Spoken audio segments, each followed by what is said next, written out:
അൽഹംദുലില്ലാഹി വസ്സലാത്തു വസ്സലാമു അലാ അഷ്റഫിൽ മുർസലീൻ വഅലാ ആലിഹി വസഹ്ബിഹി അജ്മഈൻ റളിയല്ലാഹു അൻഹു.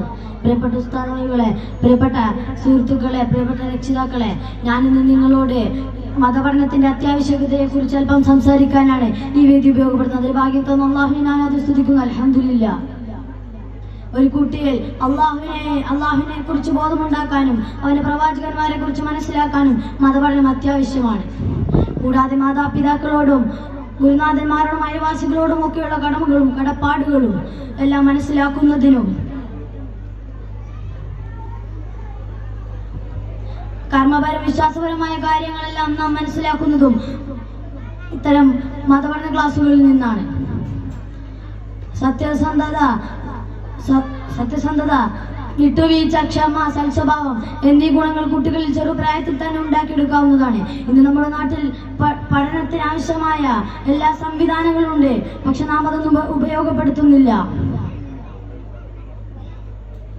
ഒരു കുട്ടി ഭക്ഷണം കഴിക്കുന്നത് അവന്റെ അള്ളാഹുവിന്റെ നാമത്തിൽ ആയിരിക്കണമെന്നും ഒരു മുഅ്മിൻ മറ്റൊരു മുസ്ലിമിനെ കാണുമ്പോൾ സലാം ചൊല്ലണമെന്നും കൂടാതെ ഒട്ടനവധി പ്രാർത്ഥനകളും അറിവുകളുമെല്ലാം നമുക്ക് ലഭിക്കുന്നത് ഇത്തരം മതപഠന ക്ലാസ്സുകളിൽ നിന്നാണ്.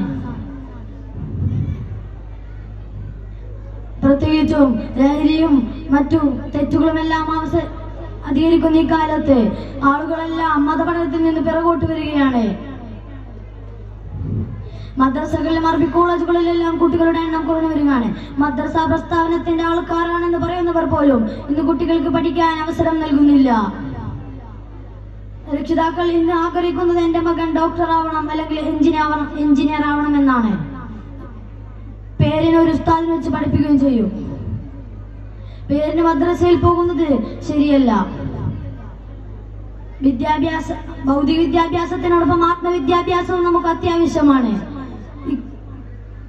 ഇക്കാലത്ത് വളരെ അത്യാവശ്യമായ കാര്യമാണ് മതപഠനം. ഇന്ന് മതപഠനത്തിനെ ആൾക്കാർ പ്രോത്സാഹിപ്പിക്കുന്നില്ല.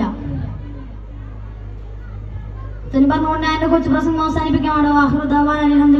അസ്സലാമു അലൈക്കും.